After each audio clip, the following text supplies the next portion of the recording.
cher Jean-Jacques, Madame la Présidente de Sang pour un toit d'Ariège. Un peu de silence, s'il vous plaît.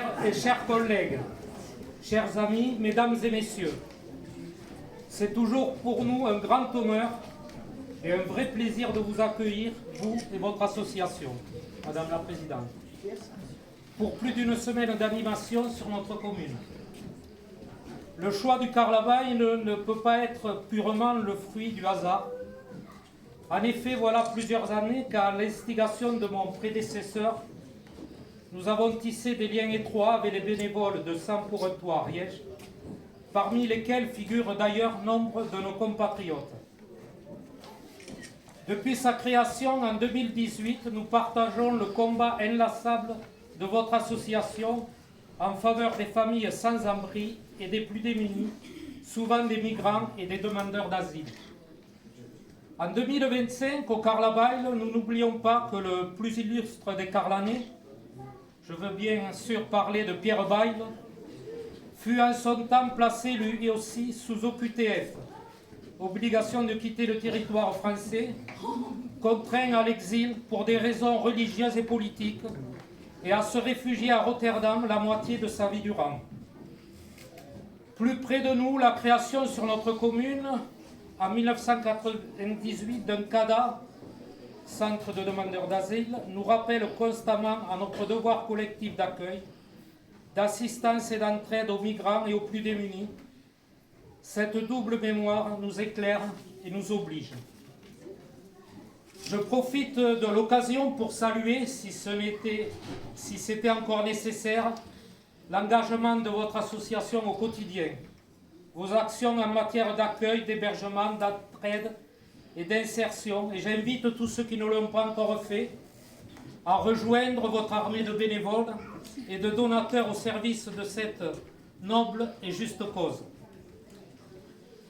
Cette année encore, ce sont plus de 50 artistes qui ont accepté de présenter une centaine d'œuvres pour cette exposition Vente au Poucaril, au profit de Sang pour un toit, qu'ils en soient également remerciés. Dans ce programme tout aussi riche qu'éclectique, j'attirerai également votre attention à tous sur la conférence au Temple du François Héran jeudi prochain.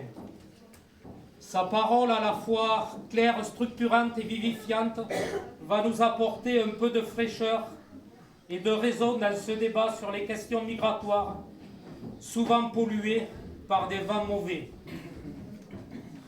Je vous en rappelle le thème, la science des migrations peut-elle interpeller les politiques? J'avais d'ailleurs pensé un moment seulement, inviter le ministre Retailleau pour mieux éclairer sa lanterne. Faute de ministre, nous avons sous la main notre sénateur et ami Jean-Jacques Michaud, que je côtoie par ailleurs dans d'autres instances départementales, pour rappeler que c'est aussi le rôle des hommes politiques, de nos parlementaires, de s'impliquer plus à fond dans ce débat brûlant, avec moins de frilosité, un peu plus d'audace et de conviction.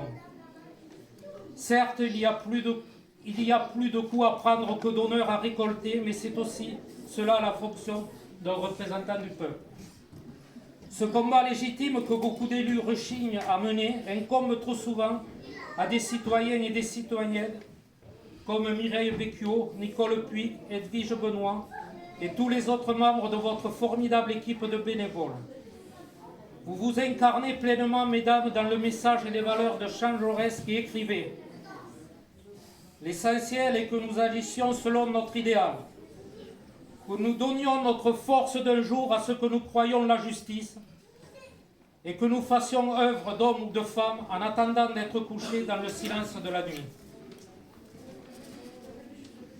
Nous n'avons donc que l'embarras du choix, exposition, vente, conférence et concert au Temple samedi prochain pour vous soutenir et nous engager durablement à vos côtés. Je vous remercie.